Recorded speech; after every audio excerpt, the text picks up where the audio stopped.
Hello friends, this is Himanshu Ranjan. Today I came up with one of the important video for all of you.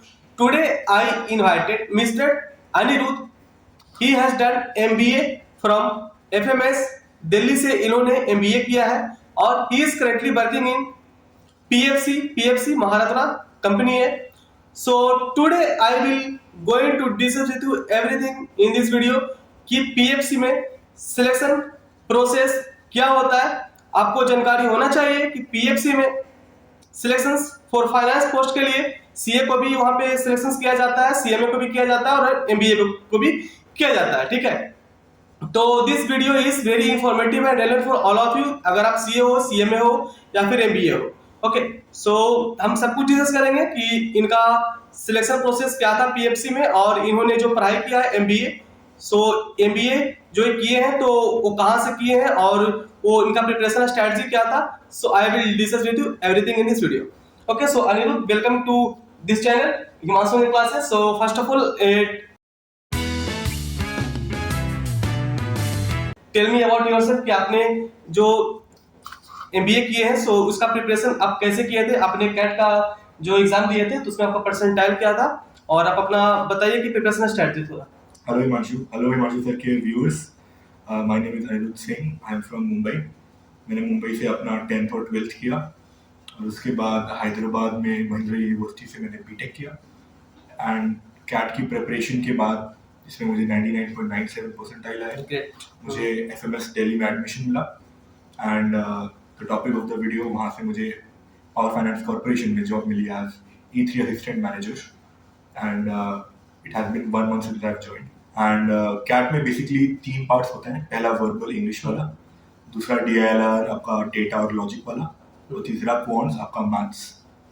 Cat में basically आप कह सकते हैं 10th level की maths आती है. Time, speed, distance, density ऐसे questions आते हैं. थोड़ी सी ज्योमेट्री आती है. टेक्स यूजुअली कुछ लोग 6 महीने में कर लेते हैं. मैं रिकमेंड करूँगा 1 साल सही टाइम फ्रेम है एग्जाम निकालने के लिए. एंड इसका प्रिपरेशन स्ट्रैटेजी रहेगा, सबसे इम्पोर्टेंट है मॉक्स देना. क्योंकि लोग क्या करते हैं, लोग किताबें पढ़ते रह जाते हैं और किताबें एग्जाम नहीं है. आपको जाके एग्जाम देना है, आपको किताब नहीं पढ़नी है. तो मॉक्स दीजिएगा.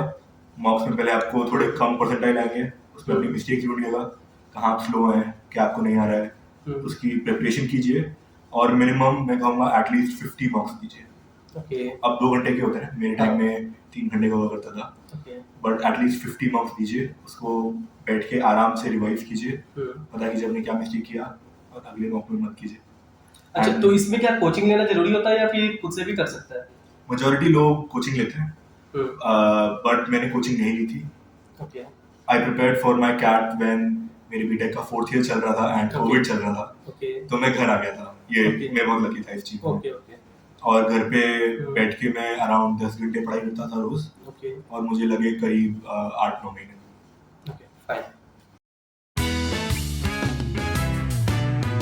बता सकते थोड़ा आपका जो कॉलेज है MBA का उसके बारे में थोड़ा? My college is the FMS Delhi, faculty of management studies Delhi. University of Delhi के अंडर आता है ये एंड इंडिया में करेंटली 4th रैंक है या 5th रैंक है. आप जिसको पूछेंगे उसके हिसाब से. FMS और IIM लखनऊ में टक्कर चलती रहती है. तो I was very glad I got admission there क्योंकि मुझे ज़्यादा बाकी IIM से शॉर्टलिस्ट नहीं आई थी क्योंकि मेरा 12th में मार्क्स कम थे. वो थोड़ा बताइएगा कि मतलब क्या प्रोसेस होता है इनका. तो यूजुअली जब आप कैट निकालते हैं आपको कैट में एटलीस्ट 99% चाहिए होता है. 98% बट आपका पूरा प्रोफाइल देखते हैं, आपका 10th देखते हैं, 12th देखते हैं, आपने बैचलर किस में किया है वो देखते हैं. तो मैंने बीटेक किया था बट बीटेक के अलावा अगर आप कोई और अपने बैचलर डिग्री की है तो आपको एकेडमिक डाइवर्सिटी के 5 मार्क्स मिलते हैं काफ़ी IIMs में. तो अगर आपने बीटेक नहीं किया तो आप एडवांटेज में हो. एंड फिर उसके बाद एक इंटरव्यू होता है. अगर आप शॉर्टलिस्ट होते हो आपके कैट के मार्क्स से तो इंटरव्यू हर IIM का अलग होता है. FMS का भी अलग होता है. FMS के इंटरव्यू में एक अलग बात है कि 1-2 मिनट का एक्सटेम्परी होता है. आपको एक टॉपिक दिया जाएगा, जैसे मैं आपको कोई भी टॉपिक ले लीजिए जैसे ग्लोबल वार्मिंग या फिर ब्रेकिंग द ग्लास सीलिंग या फिर इस साल का बजट. एंड आपको टॉपिक सुनते ही 2 मिनट तक बात करनी है उसके बारे में बिना रुके. आप जितने अच्छे से बिना प्रैक्टिस किए 2 मिनट बात कर पाएंगे उतना ज़्यादा अच्छा आपका FMS का इंटरव्यू जाता है.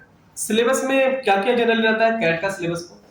हो CAT सकता है कुछ लोग नहीं जानते हैं तो उनको जानकारी हो जाए। कैट का सिलेबस बेसिकली आपका लैंग्वेज में इंग्लिश हो गया, हम्म, फिर आपका डेटा इंटरप्रिटेशन देखते हैं, ग्राफ्स वगैरह की नॉलेज, हम्म, लॉजिकल पजल्स हम्म, और आपका बेसिक 10th तक का maths. Okay. So that means कि जब कॉलेज मिलता है, जो लोग कैट में अच्छा स्कोर करते हैं, फिर उसके बाद जो कॉलेज डिसाइड करते हैं कौन सा कॉलेज में जाना है, जो शॉर्ट लिस्टिंग होता होगा, तो उसमें क्या 10-12 का मार्क्स मैटर करता है क्या उसमें? हाँ, तो हर आईएम और हर एमबी कॉलेज का अलग क्राइटेरिया है, किसी का सेम नहीं है। हम्म, मैं आपको एफएमएस का बता सकता हूँ। एफएमएस का है टोटल स्कोर में से 50% CAT weightage, okay, 30% interview weightage, okay, 10% 10th और 10% 12th। ओके। सो और बताइए, आईएएम का जो है उसका क्या प्रोसेस होता है, जानकारी तो होगा आपको कि जानकारी है, जैसे कि परसेंटाइल वेटेज सबके अलग होते हैं। जैसे इंदौर में थोड़ा 10-12 का ज़्यादा है, आई एम बैंगलोर में आपका वर्क एक्सपीरियंस ज़्यादा मायने रखता है, आई एम अहमदाबाद में आपका 10th 12th बैचलर्स सब में 90 के ऊपर होना चाहिए। ऐसे हर कॉलेज का अपना अलग एक ओके, सिस्टम है। हाँ। एफएमएस का सिस्टम है कि सबसे ज़्यादा उसका वेटेज कैट का रहता है, इसलिए मुझे एफएमएस मिल गया। अच्छा। सो और यहाँ पे आपका जो कॉलेज था एमबीए का, तो वहाँ पे पीएसयू कौन कौन सा आया था? Usually MBAs are known for private companies, but हमारे यहाँ पे PFC आई थी और IOCL आई थी। मतलब 2 पीएसयू आया था, हाँ, एक पीएफसी एक आईओसीएस। सो आपका क्या शॉर्ट लिस्टिंग दोनों में था या फिर पीएफसी में था? मेरा सिर्फ PFC में ही था, क्योंकि IOCL मार्केटिंग रोल दे रही थी हम्म, और मैं मार्केटिंग रोल में इंटरेस्टेड नहीं था। आपका जो हुआ है पीएफसी में फाइनेंस का है? हाँ, फाइनल। ओके। सो आप बता सकते हो थोड़ा जो रिक्रूटमेंट प्रोसेस है पीएफसी का, उसमें क्या प्रोसेस है रिक्रूटमेंट का? अगर आपका कॉलेज भी जब पीएफसी गए होंगे पीएफसी वाले, तो उसमें रिक्रूटमेंट प्रोसेस क्या था? तो बेसिकली हमने अप्लाई किया एफएमएस में जब हम्म, PFC आई, हम्म, उसके 2 दिन में के बाद उन्होंने हमें शॉर्टलिस्ट बना के भेजी ओके, कि इन लोगों का इंटरव्यू होगा। हम्म, वो शॉर्टलिस्ट होता है बेसिस आपका 10th 12th हो गया, आपका कैट हो गया, हम्म, आप एफएमएस ये तो है ही, हम्म, और फिर आपने 2 साल में जो किया है वो भी देखते हैं। तो MBA में फर्स्ट ईयर के बाद इंटर्नशिप होती है। मेरी इंटर्नशिप थी पिरामल फाइनेंस में, हम्म। तो उन्होंने एक ये पॉइंट देखा तो होगा। उसमें आपने क्या क्या किया था? पिरामल फाइनेंस में मेरा प्रोडक्ट मैनेजमेंट रोल था जैसे इसमें काम किया क्या इन दी प्राइवेट लोन सेगमेंट। हम्म, तो पिरामल फाइनेंस अपना पर्सनल लोन लॉन्च कर रही थी ओके, और मैं उसकी टीम का पार्ट था, सिर्फ 4 लोग थे मुझे इंक्लूडेड। ओके, तो मैंने काफी उसकी स्ट्रेटजी में काम किया, हम्म, कैसे पर्सनल लोन देना है, हम्म, कैसे एलिजिबिलिटी डिसाइड करेंगे, कितना अमाउंट देंगे, तो वो पूरी पाइपलाइन डिजाइन की मैंने। एंड ये एक पॉइंट था जो PFC ने मेरे CV में देखा होगा और इसलिए मुझे शॉर्टलिस्ट किया होगा। हाँ, ओके। सो अब एक बहुत ही इंपॉर्टेंट क्वेश्चन है जो कि जनरल क्वेश्चन है, चाहे वो सीए हो, सीएमए हो, एमबीए हो या फिर कोई भी प्रोफेशनल हो। एक बहुत इंपॉर्टेंट होता है कि सीवी कैसे बनाए, ताकि बहुत लोग अप्लाई करते होंगे, बहुत सारे लोग अगर एमएनसीज में काम करते हैं या फिर कोई भी पीएसयू या फिर कहीं भी अप्लाई करना चाहते हैं, तो सबसे इंपॉर्टेंट होता है सीवी बनाना। पहले वो इंटर्नशिप किया या फिर अल्टरशिप किया, सो उनका जो भी एक्सपीरियंसेस है, अगर वो आगे फर्दर किसी कंपनी में अप्लाई करना चाहते हैं तो उनका एक सीवी होता है। अगर वो वेल फॉर्मेटेड अगर है तो मतलब अच्छा से शॉर्टलिस्टिंग हो सकता है। और अगर किसी का सीवी 2-4 पेज का हो जाता है तो उधर तो कोई पढ़ेगा नहीं, समय ही नहीं होता। तो आप बता सकते हैं कि किसी एक सीवी को कैसे बनाया जा सकता है बहुत ही अच्छा फॉर्मेट में, वो भी 1 पेजेस में? थोड़ा उसके बारे में थोड़ा बताइए। बिल्कुल। तो जब भी शॉर्टलिस्टिंग करते हैं कंपनीज, उनका अटेंशन स्पैन बहुत कम होता है। हम्म, वो बस 10 सेकंड 20 सेकंड आपके CV को देखेंगे, यस, उसके आगे अगर 2 पेज भी होगा तो नहीं पढ़ेंगे वो। हम्म, तो आपको क्या करना है, आपको एक पेज में बनाना है।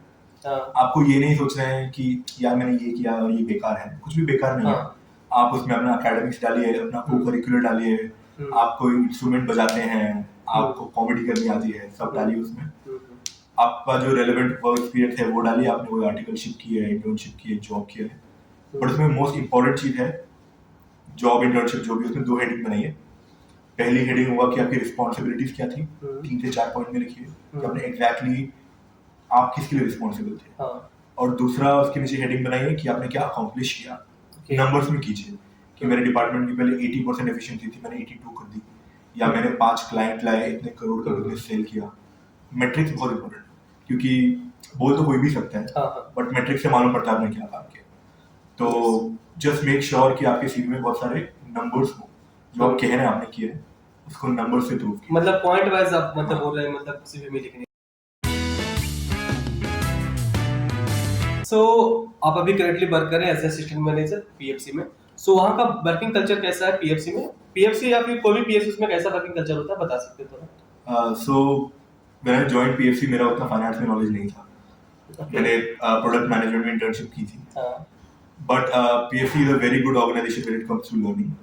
उन्होंने मुझे बहुत अच्छे से मेंटर किया, उन्होंने मुझे स्टार्टिंग में ट्रेनिंग दी, जहाँ पे हम हैं अभी, हम ट्रेनिंग कर रहे हैं। कोई भी प्राइवेट कंपनी आपको ऐसा ट्रेनिंग नहीं कराए, इसलिए हर गवर्नमेंट सेक्टर की, पब्लिक सेक्टर की कंपनी का एम्प्लॉय बहुत अच्छे से ट्रेन होता है, एंड ये लोग सब जानते हैं।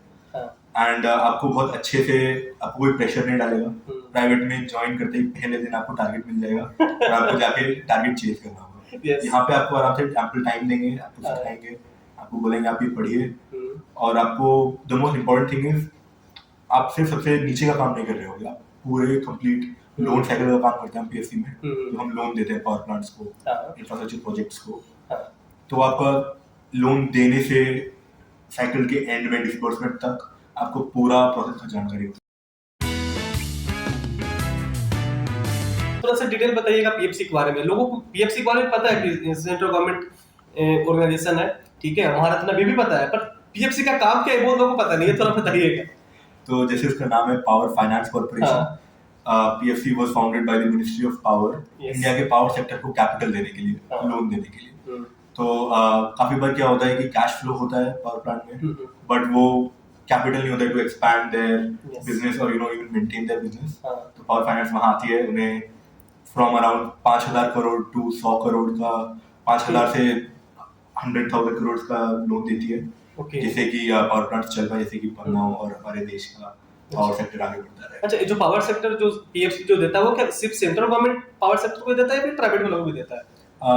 प्राइवेट को भी देता है, स्टेट को भी देता है, सेंट्रल को भी देता है, एज लॉन्ग एज कि कोई भी पावर से रिलेटेड है, आपका पावर जनरेशन हो गया, ट्रांसमिशन हो गया, डिस्ट्रीब्यूशन हो गया, just it has to be involved in the power sector. मतलब कि जो power generation, transmission, distribution, that means कि वो प्राइवेट हो या फिर गवर्नमेंट हो, उसके लिए कोई मैटर नहीं करता। अगर उसको चाहिए तो पीएफसी उसको हेल्प करेगा। आपका जब पीएफसी में जब शॉर्टलिस्टिंग हुआ था तो आपने क्या प्रिपरेशन किया था इंटरव्यू के लिए, और क्या प्रिपरेशन आपने किया था और क्या क्वेश्चन पूछा गया, सो उसके बारे में थोड़ा और भी बताइए।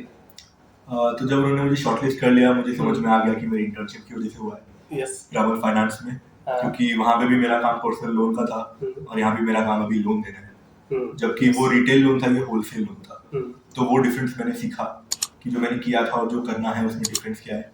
मैंने कंपनी के बारे में पढ़ा, कंपनी की कल्चर क्या है, वैल्यूज क्या है, उसके बारे में मैंने देखा कि मैंने ये देखा, अगर मुझे पूछे कि हम आपको क्यों लें, ये सवाल मैंने खुद से पूछा कि मुझे क्यों जाना चाहिए पीएफसी, मुझे क्यों लें, एंड जो मैं उनकी टीम में फिट बैठूंगा, जो मेरा नॉलेज है वो सब मैंने कलेक्ट किया और सोचा कि मैं क्या जवाब दूंगा उन्होंने सब मुझे पूछा। तो आपने क्या, मतलब क्या क्वेश्चन पूछा गया था आपसे और आपने क्या उसका तो मैंने प्रिपरेशन की, एंड अगले दिन फिर मेरा सुबह 9 बजे इंटरव्यू था। उन्होंने पहले मुझसे basic tell me about yourself ऐसे सवाल पूछे, उन्होंने अपना बैकग्राउंड दिया। हाँ, और एमबीए में हर इंटरव्यू में आपसे आपका इंटर्नशिप के बारे में पूछते हैं, क्योंकि आपने 3 महीने वहाँ पे काम किया होता है हाई लेवल पे, सीईओज के साथ, सीएक्सओज के साथ। तो उन्होंने पूछा मैंने क्या किया, मैंने बताया कंप्लीटली कि मेरा क्या रिस्पॉन्सिबिलिटी थी ग्रामर फाइनेंस में, मैंने क्या आउटकम लाया, क्या अचीव करके दिखाया वहाँ पे। फिर उन्होंने मुझे बेसिक, तो बिकॉज 2 रोल के लिए आई थी पीएफसी, एक बीटेक इलेक्ट्रॉनिक्स वाले और एक बीकॉम वाले। तो मैं बीटेक इलेक्ट्रॉनिक्स से था, तो मुझे पता था कि मुझसे उतना इन डेप्थ फाइनेंस के क्वेश्चन नहीं पूछेंगे जितना बीकॉम वालों से पूछेंगे। मतलब बीकॉम वाले भी थे उस कॉलेज में? ओके, मतलब बीकॉम विद एमबीए। हाँ, बीकॉम विद एमबीए और बीटेक विद एमबीए, मतलब 2 लोग थे यहाँ पे कॉलेजेस में। ओके, तो सबका शॉर्टलिस्टिंग का अलग-अलग था क्या? नहीं, कॉमन था। ओके, बाकी आपका जो एजुकेशनल बैकग्राउंड था बीटेक था, इसलिए आपने अपने अकॉर्डिंगली अपनी प्रिपरेशन किया। हाँ, और उन्होंने उस हिसाब से डिफरेंट क्वेश्चन पूछे। तो बीकॉम वालों से ज्यादा फाइनेंस के बारे में था, मुझसे ज्यादा ऑन द स्ट्रैटेजी साइड पूछे गए सवाल कि आपको क्या लगता है फ्यूचर में ज्यादा से ज्यादा फाइनेंसिंग कौन सी कंपनी कर सकती है, क्या पीएफसी के कॉम्पिटिटर बैंक्स हैं या फिर बैंक्स नहीं है, कि इंडिया में कितना क्रेडिट है, इंडिया की क्रेडिट इंडस्ट्री कैसी डेवलप कर रही है। ऑब्वियसली मैं बीटेक इलेक्ट्रॉनिक्स हूँ, तो उन्होंने मुझसे इलेक्ट्रॉनिक्स और इलेक्ट्रिकल के सवाल पूछे कि बताइए पावर जनरेशन कैसे होती है, टाइप्स हाँ। ऑफ पावर जनरेशन, जो कि काफी टेक्निकल है। हाँ टेक्निकल है। और अगर आप पीएफसी में अगर आप बीटेक प्लस एमबीए करके आए हैं तो आपको थोड़ा टेक्निकल की भी जरूरत है। बाकी जब आप जॉब में आइएगा तो चाहे आप सीए हो, सीएमए हो या फिर कोई भी प्रोफेशनल हो, हाँ। ये सब जानना पड़ेगा। क्या जनरेशन होता है, क्या ट्रांसमिशन होता है, क्या डिस्ट्रीब्यूशन होता हमारी ट्रेनिंग में अभी सबको सिखा रहे हैं। है। सो ये सब जब हम लोग को पढ़ाई करते हैं तभी होता है कि हाँ ये सीए कर रहा है, सीएमए कर रहा है, बीए कर रहा है, तो या फिर कोई बीटेक कर रहा है तो इसका मतलब जॉब रिस्पॉन्सिबिलिटीज अलग है, उसका पढ़ाई का अलग है। पर जब जॉब में आते हैं तो सबको सेम जानकारी तो होना चाहिए और सबको एक दूसरे को जरूरत पड़ता ही रहता है कि हाँ। हर एक डिपार्टमेंट को एक दूसरे को हेल्प चाहिए। सो सब कुछ की जानकारी होना चाहिए। तो आप ये बताइए कि आप अभी पीएसयू में वर्क कर रहे हैं, so how PSU is better than MNCs या फिर कोई भी प्राइवेट ऑर्गेनाइजेशन? तो एक्सेप्ट फॉर एफएमएस में सिर्फ 3 लोग लिए गए पीएफसी में, हाँ। और आईओसीएल में सिर्फ 2। पीएफसी में कितने गए थे? 3। पीएफसी में 3 गए थे। हाँ। ओके। तो और हमारे एफएमएस में सीट होती है 280, तो बाकी 275 सारे लोग प्राइवेट में गए, तो मैं ओह बहुत फाइन। अच्छे से कंपेयर कर सकता हूँ। I am one of the rare people जो पीएफसी में गए हैं। तो मैंने ये देखा कि मेरे दोस्त पहले दिन काम करने से ही उन्हें बहुत रिस्पॉन्सिबिलिटी दे दी गई। हाँ। उन्हें कुछ सिखाया नहीं गया। मैं अज्यूम कर लिया कि आपको आता होगा, पहले आपने एमबीए किए, आपको सिखाया होगा, जाइए काम कीजिए, पहले बनाइए हमारे लिए। एंड बहुत वर्क प्रेशर होता है। हाँ, no, आप वो होता है। दिन से शाम तक काम करते हैं, वीकेंड भी नहीं मिलता है, हम्म, एंड यूजुअली आपका लोकेशन चेंज होता रहता है। अगर आपको सेल्स मिली है, आपको हाँ। मार्केटिंग मिली है, तो देश में आपको घूमते रहना होता है, कंसल्टिंग में भी। बट मेरे जॉब में ये डिफरेंट होगा कि मेरा लोकेशन पीएफसी का एक ही ऑफिस है, हाँ, कनॉट प्लेस, दिल्ली में। yes। अच्छी लोकेशन है हमारी, अच्छा पैकेज है हमारा। मेट्रो सिटी सबसे बड़ा चीज है, Yeah. मेट्रो सिटी में पोस्टिंग हमेशा रहता है ना। हाँ, दिल्ली में ही हमेशा आपका पोस्टिंग रहेगा, कहीं भी ट्रांसफर नहीं होगा। ये सबसे सबसे बहुत बड़ा चीज है। मतलब आप लोगों को सुनने में ऐसा लग रहा होगा कि हाँ नॉर्मल चीज नहीं है, बहुत ही बड़ा चीज है। शायद ही कोई पीएसयू होगा जो कि मतलब आपको लाइफ टाइम और लाइफ टाइम आपको मेट्रो सिटी में रखेगा, ये बहुत बड़ी बात है। ओके, पैकेज काफी अच्छा है, 28 लाख सीटीसी।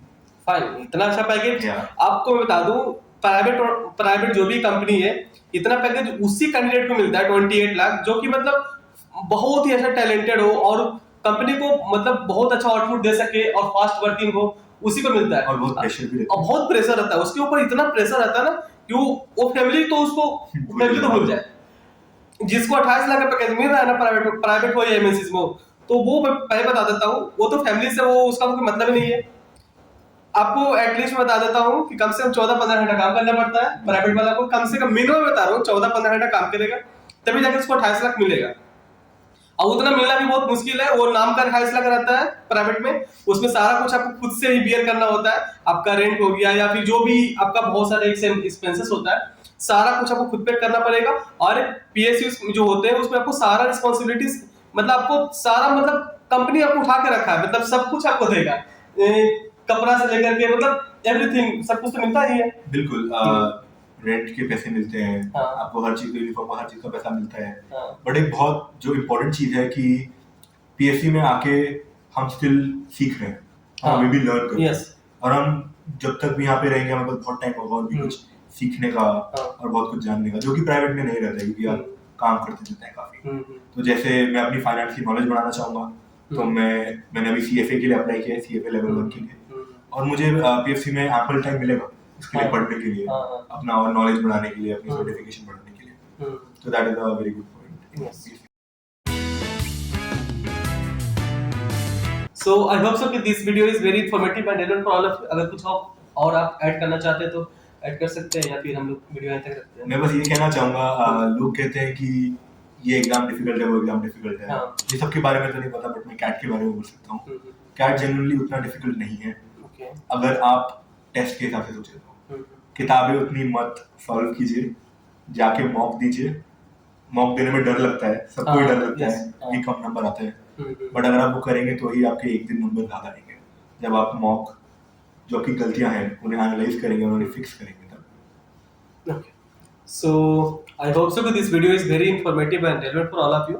वीडियो अच्छा लगा तो वीडियो को लाइक करिएगा, चैनल को सब्सक्राइब कर लीजिएगा और इस वीडियो को जरूर अपने दोस्तों के पास शेयर करिए, क्योंकि ये वीडियो काफी ज्यादा इन्फॉर्मेटिव एंड रिलेवेंट है आप लोगों के लिए। क्योंकि हमने इसमें डिस्कस किया कि कैसा क्वेश्चन पूछे जाते हैं पीएसयू में, और कैट का प्रिपरेशन आप कैसे कर सकते हो। इन्होंने सेल्फ स्टडी करके प्रिपरेशन किया, तो कोई जरूरी नहीं है कि आपको कोचिंग क्लासेस ही लेना है। अगर आप खुद करना चाहते हो तो खुद से भी कर सकते हो, ठीक है। सो हम आज वीडियो यहीं तक रहते, चैनल को सब्सक्राइब कर दीजिए, वीडियो को लाइक कर दीजिए। Okay, so thank you.